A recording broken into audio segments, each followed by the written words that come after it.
Orelsan a récemment signé un contrat massif avec Sony Music, marquant un nouveau chapitre dans sa carrière musicale. À partir du 1er janvier 2025, le rappeur quittera son actuel label, Vagram Music, pour rejoindre Sony Music, l'une des 3 plus grandes maisons de disques au monde. Ce transfert a été conclu pour une somme impressionnante de 15 millions d'euros, faisant de lui l'un des artistes les mieux rémunérés du secteur. Dans le montant global, une prime de bienvenue de 3 millions d'euros est prévue pour l'artiste. Cependant, il est important de noter que ce contrat préserve la créativité artistique d'Orelsan et de ses producteurs. Sony Music se concentrera sur la distribution et la commercialisation des projets créatifs produits par l'artiste normand.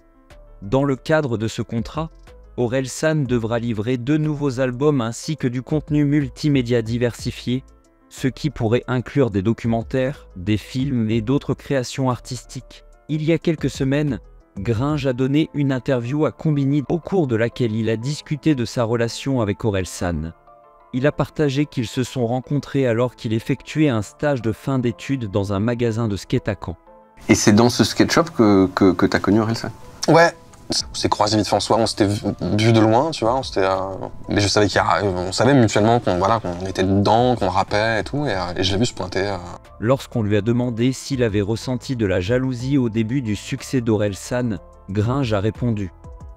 Et les débuts du succès d'Orelsan, qui a eu du succès un peu avant toi, comment t'avais perçu ça? Ah tiens, est-ce qu'il y avait une jalousie ou alors est-ce qu'au contraire, t'étais content? Nous, on se connaît d'avant la musique. Et en fait, on a une histoire tellement, mais lui et les mecs avec qui on était à l'époque, quoi, une histoire de groupe tellement singulière, tellement forte, que quand Aurélie pète, cette espèce d'effet miroir, tu vois, où on se voit un petit peu tous à sa place, tu vois, parce qu'on est tous quand même en train de faire un peu de la musique, des trucs. Et ça nous rend fiers, tu vois. C'est le premier à ouvrir les portes. T'es blanc, tu rappes à une époque où ça n'existe pas trop, où les mecs qui ont son profil, c'est des mecs qui font du rap parodique ou tu vois. Ces derniers mois, Booba et Maes ont eu des différends sur les réseaux et ça devient de plus en plus sérieux. Les 2 rappeurs ont même parlé de se rencontrer en vrai pour régler leurs problèmes. Maes a réagi aux provocations de Booba. Booba, qui vient de Boulogne-Billancourt, a taquiné plusieurs fois Maes sur Instagram. Il a laissé entendre. Maes, complètement ruiné, est revenu à Paris. Il n'a même plus d'argent pour rester à Dubaï. Depuis, il est aux abonnés absents. Booba a aussi partagé un message de Maes où ce dernier invitait à se battre. La situation entre ces 2 rappeurs semble très tendue. Et on verra bien si leur confrontation en personne finira par avoir lieu. Maes ne semble pas prêt à reculer face aux provocations de Booba. Le rappeur de Sevran a répondu à son rival sur ses réseaux sociaux, et il l'a fait de manière plutôt directe. Dans une publication récente, Maes a partagé des vidéos où on le voit dans différents endroits, comme Sevran, Meudon-la-Forêt et Boulogne-Billancourt. Tu peux venir à cette adresse, le 15, tu connais cette adresse. Tu peux venir tranquillement, tout seul, si tu veux rendez-vous. Sinon, je t'en propose une autre. Mon gars, on peut venir à cette... Ou bien, mon gars, on peut se péter là. Tu connais ta cité? Où tu veux, mon gars? Ou bien, mon gars.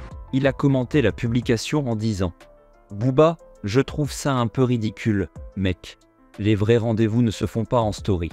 Mais bon, je m'adapte à ce que j'ai en face. Sevran, Meudon, Boulogne, Dubaï, la Lune, c'est pareil pour moi. En attendant, tu es au Japon en ce moment.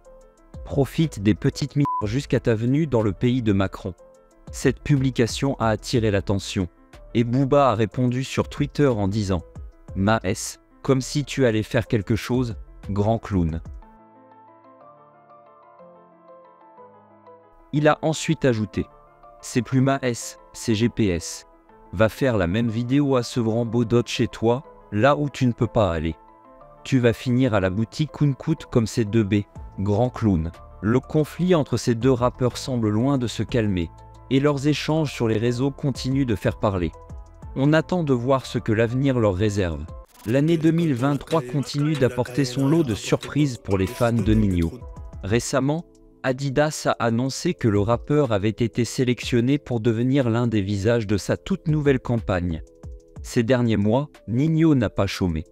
En plus de son travail dans la musique, le jeune homme, qui a même inspiré le nom d'un bébé, a étendu ses activités en ouvrant son propre restaurant dans le 16e arrondissement de Paris. Le 30 juin dernier, l'artiste, qui a partagé ce qu'il avait fait de son premier chèque gagné grâce à la musique, a fait son grand retour avec un nouvel album intitulé Ni. Cet opus a été marqué par des collaborations avec des artistes tels que Lil Baby, Omalé, Ayra Starr ou encore Central C. Une fois de plus, l'album a été très bien accueilli par son public et a réalisé l'une des meilleures performances de l'année. Il jongle avec plusieurs projets, que ce soit son restaurant ou sa propre marque de vodka.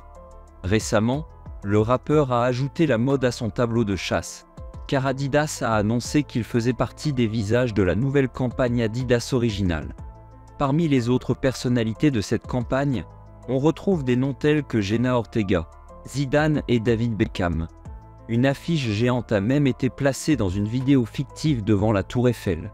Dans la vidéo promotionnelle de cette campagne, Ninho lâche une exclue où l'on peut l'entendre dire « Ma musique, c'est juste le reflet de là où je viens. Elle est rythmée par des choses qui m'entourent. Ma famille, mes amis, ma cité, le réel, tu vois. Je cherche pas à faire des classiques. Ce que je veux, c'est rester vrai. » Ornée La Frappe a fait le buzz récemment avec la sortie de son tout nouveau projet intitulé Avant Cité d'Or. C'est comme un petit avant-goût de son futur album qui s'annonce prometteur. Le projet est sorti le 22 septembre et les fans étaient impatients de découvrir les morceaux, notamment les extraits à l'eau. C'est les Cités et la Puff 6. Il y a eu un petit souci avec ce dernier, car la SNCF n'a pas vraiment apprécié le clip tourné dans une zone de fret, et elle a déposé une plainte à ce sujet. Ornée La Frappe s'est aussi exprimé sur les médias lors d'une interview avec Rap Plume. Il a partagé son ressenti sur la façon dont les médias fonctionnent, expliquant que parfois, ils font de grosses annonces sensationnelles qui ne se concrétisent pas vraiment. Il a surtout pointé du doigt l'utilisation de Twitter, où les rumeurs et les annonces exagérées sont monnaie courante. Ornée La Frappe, lors d'une récente interview avec Rap Plume pour promouvoir son nouveau projet, n'a pas mâché ses mots concernant certains rappeurs et l'impact des médias sur leurs projets. Il a exprimé sa frustration envers Twitter, où il estime que les médias et les fans font beaucoup de bruit autour de projets qui, selon lui, ne sont pas à la hauteur. Il a déclaré « Truc sur ça qu'on va parler, mais c'est intéressant. Genre, on s'est beaucoup fait berner par Twitter. Waouh, masterclass, poulet, nanana, frérot, t'écoutes l'album, il pue sa mère. Franchement, le dernier où je me suis pas fait berner, c'est Freeze. Et Dieu merci, là, vous m'avez pas menti. Mais sur plusieurs morceaux, waouh, poulet, nanana, frérot, on écoute. Mais voilà, vous mentez, c'est pas vrai. Au gros, on fait du rap depuis qu'on a 10 ans. On a toujours écouté du rap, toutes les générations, tout, on a mangé du rap, on a tout fait.